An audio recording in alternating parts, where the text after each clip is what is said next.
The walk of pride that trips you. There are many walks in life, but one of the most destructive walks is pride, especially when you have been successful at doing something. God can use you once and you become very successful, but that does not make you invincible. That is, too powerful to be defeated or overcome. The story of Nebuchadnezzar and the children of Israel illustrate this truth very profoundly. In Jeremiah chapter 25, God calls Nebuchadnezzar, a Babylonian king, his servant. Although the Hebrews are God's chosen people, God chooses a Babylonian to serve him by attacking the Jews because of their disobedience. Verses 8 through 9 says, Therefore, thus saith the Lord of hosts, because ye have not heard my words, behold, I will send and take all the families of the north, saith the Lord, and Nebuchadnezzar, the king of Babylon, my servant, and will bring them against this land, and against the inhabitants thereof, and against all these nations round about, and will utterly destroy them, and make them an astonishment, and an hissing, and perpetual desolations.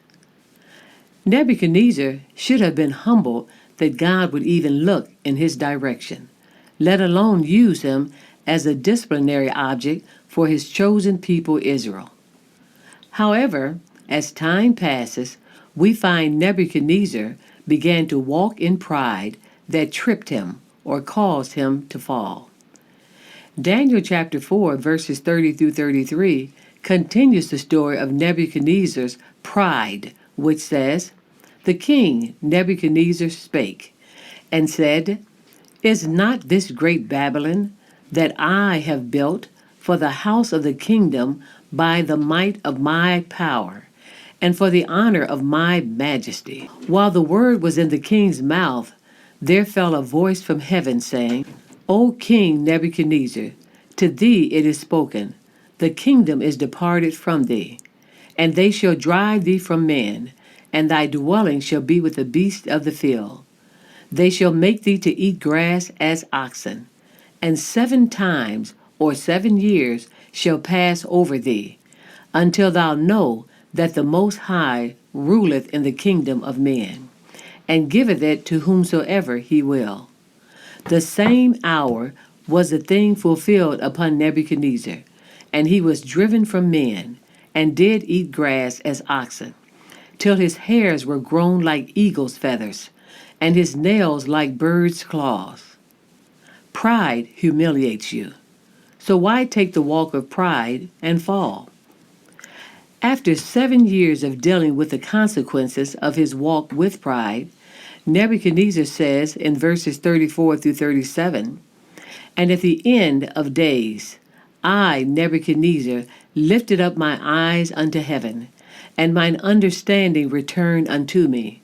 And I blessed the Most High, and I praised and honored him that liveth forever, whose dominion is an everlasting dominion, and his kingdom is from generation to generation. And all the inhabitants of the earth are reputed as nothing.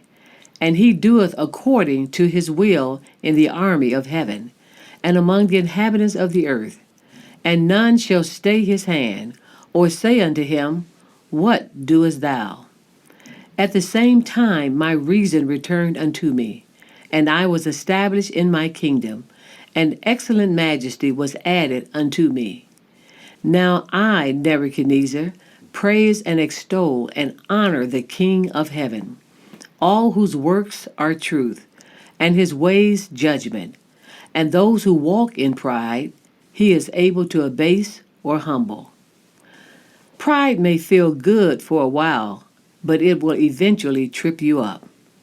So don't walk in pride, but walk in the Spirit, and ye shall not fulfill the lust of the flesh. Get calm.